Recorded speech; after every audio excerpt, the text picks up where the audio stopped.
let's talk about this project that's taken over my table down here. This is the purchase that kicked off this project mostly. This is a 2U super micro case with 12 3.5 inch hot swap bays on it.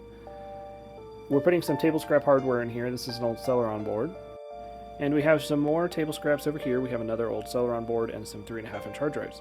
I have a shelf with probably about a dozen 3.5 inch hard drives on it of varying capacities from 1 to 3 terabytes, which aren't really useful for my production storage needs. But what they are useful for is a project called Storj, spelled S-T-O-R-J, and that's what's going to be running on here. It's actually what's running on there. What this is a distributed storage network, so you upload data like AWS S3, the data gets chunked and encrypted and then distributed to storage node operators.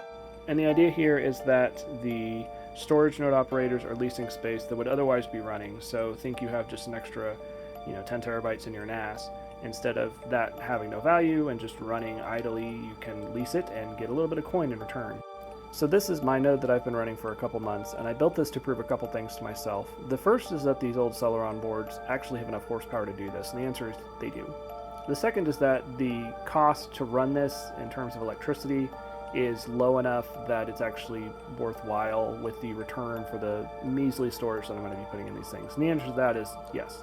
And that was enough proof that if I run this and I fill it up with all my used hard drives, I will probably be able to make enough to recoup all the investment on this, so that's what I'm going to do.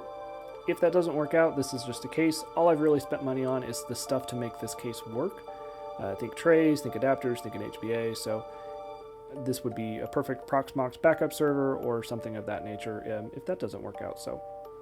And I plan on going over all of the design decisions and motivation and the number crunching stuff in a longer form piece of content that will be posted at some point. But if you have questions in the meantime, I'll try and answer what I can.